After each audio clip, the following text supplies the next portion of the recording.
everyone, my name is Kavita Rajagopal, and for the intangible cultural heritage, I'm going to talk about Indonesian batik.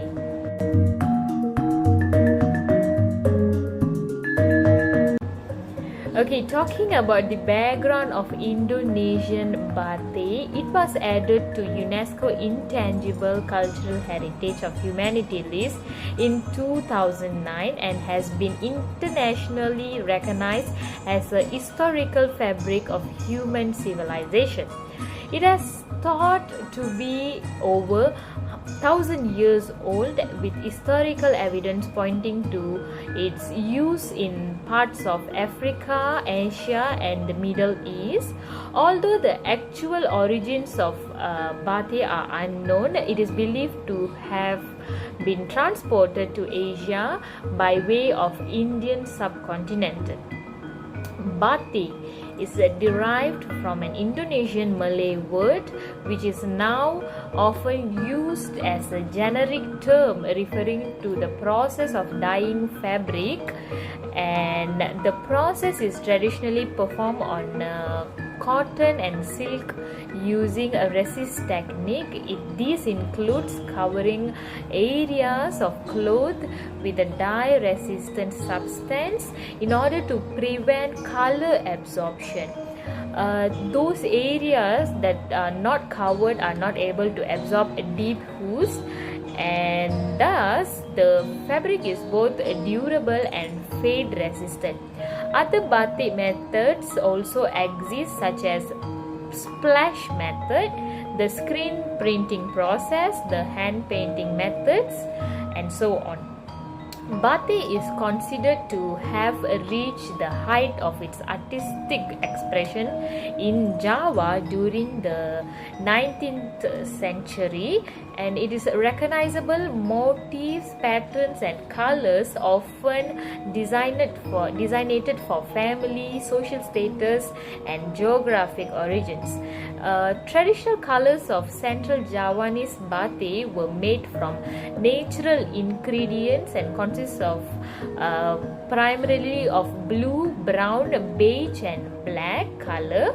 And some designs include a kawung or intersecting circles, ceplok, geometric designs, parang or knife pattern, and Prada cloth, a batik decorated with gold leaf or gold dust. These prints were inspired by Japanese, Indian, Chinese, and Dutch influence, which resulted in the richness of the color and motifs. The art of batik spread to the rest of Indonesian archipelago and then to Malay Peninsula. Due to its popularity, more production centers were subsequently created. Although most batik fabric is now decorated and tailored by machine, there is still a desire for traditional textiles that are of the highest quality and the handmaids. Okay, talking about the domain of the intangible culture, which is about the Indonesian batik. So according to UNESCO, intangible cultural heritage has 5 domains, namely oral traditions and expressions, including language as a vehicle of intangible cultural heritage, performing arts, social practices, rituals, and festival events, knowledge and practices concerning nature and the universe, and traditional craftsmanship. Indonesian batik is under the traditional craftsmanship, is perhaps the most tangible manifestation of intangible cultural heritage. However, the 2003 convention is mainly concerned with the skills and knowledge involved in the craftsmanship rather than the craft products themselves.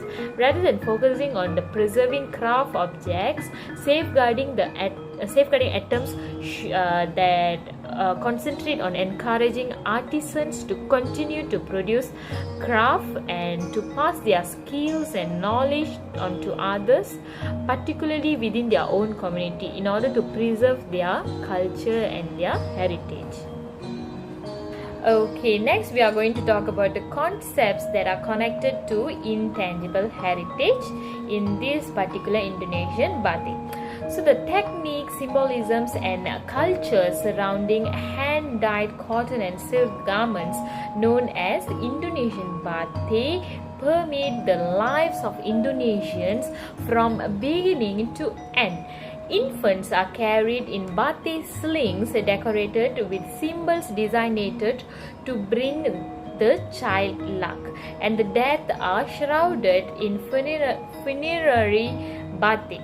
Clothes with everyday designs are worn regularly in business and academic settings, while special varieties are incorporated into celebrations of marriage and pregnancy and into puppet theatre and other art forms. The garments even play the central role in certain rituals, such as ceremonial casting of royal batik into a volcano.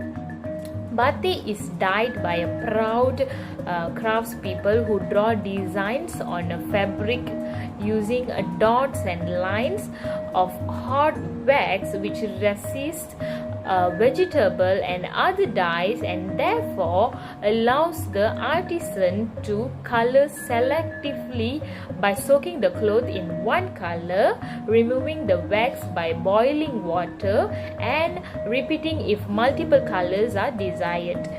The wide diversity of patterns reflects a variety of influence ranging from Arabic calligraphy, European bouquets, Chinese phoenix to Japanese cherry blossoms and Indian or Persian peacocks.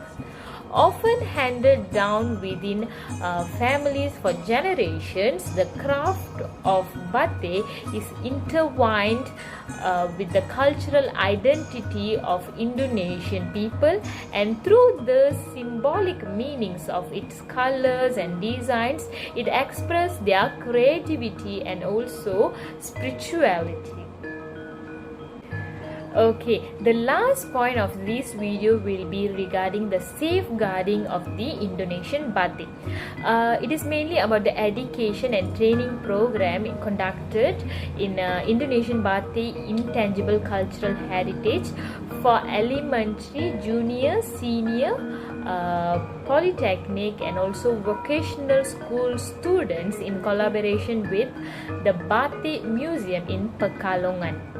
Indonesian batik is a traditional and crafted dye resist textile which is rich in intangible cultural values which passed down for generations in Java and elsewhere since the early 19th century.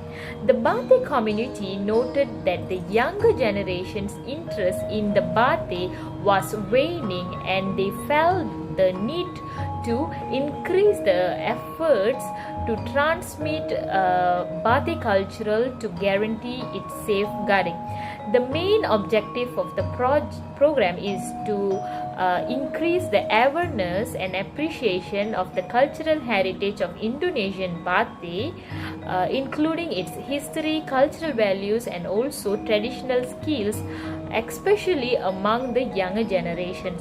Law number 20 of 2003 makes it possible to include batik in curricula as a local content in areas having batik cultural heritage such as Pekalongan city.